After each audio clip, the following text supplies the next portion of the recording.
Her name is Rhonda Ross, and they call her the Thank a Farmer Lady.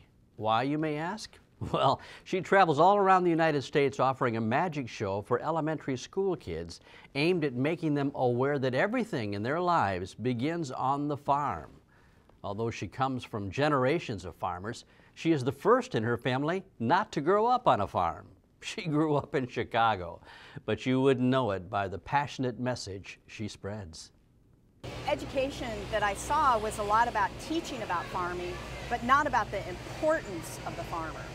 And so I decided to develop a program that I felt not only taught the importance of the farmer, but was kind of entertaining in a way to capture kids.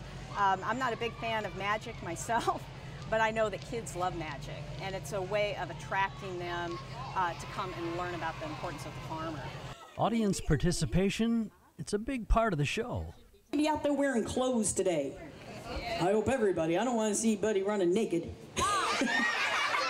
We gotta wear clothes, right? Guess what? The clothes that you have on right now started off on the farm before they got turned into the clothes you wear. How many of you wearing t-shirts? How many of you wearing jeans? Guess what? It's made from cotton. Have you ever heard of cotton before?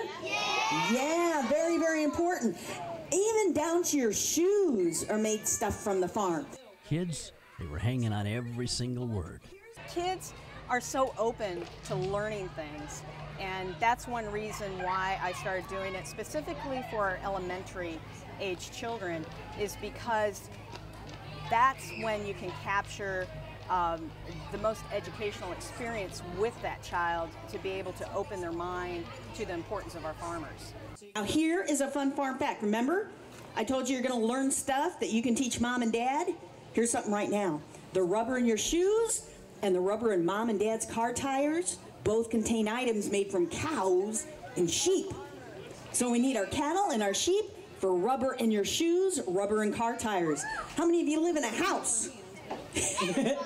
Everybody, right? That's a silly question. Guess what? Our homes are framed in wood. So no tree farmer, we wouldn't even have a house. Her message, well, it seems to get through to young and adults alike. It's not just about thanking the farmer, it's learning the importance of the farmer before we thank them, right? So that first part of the show where I talk about how many of you eat, how many of you wearing clothes, how many of you live in a house, a lot of times when I get to the house part is when I see those adults shake their head like, yeah, I hadn't thought about that. And on the count of 3, guys, we're going to make the sugar disappear. With our magic words, thank a farmer, right? Because no farmer, no sugar. Okay, so here we go. Count it through our magic words, thank a farmer. Ready, guys? 1, 2, 3. Thank a farmer. You got that in, I got this in. I'm going to let go kind of slow with my left hand.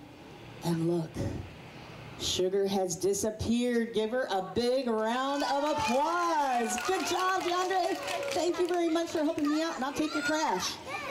Truth is, she's an ambassador, one every farmer can be proud of. The message that I want them to know is that the things that you use every single day, regardless if it's your toothpaste, your shoes, down to your school lunch, that you need to remember to thank our farmer. Who are you going to remember to thank every day? Because without farmers, we wouldn't have anything to eat, we wouldn't have anything to wear, and we would not even have a house. That's right.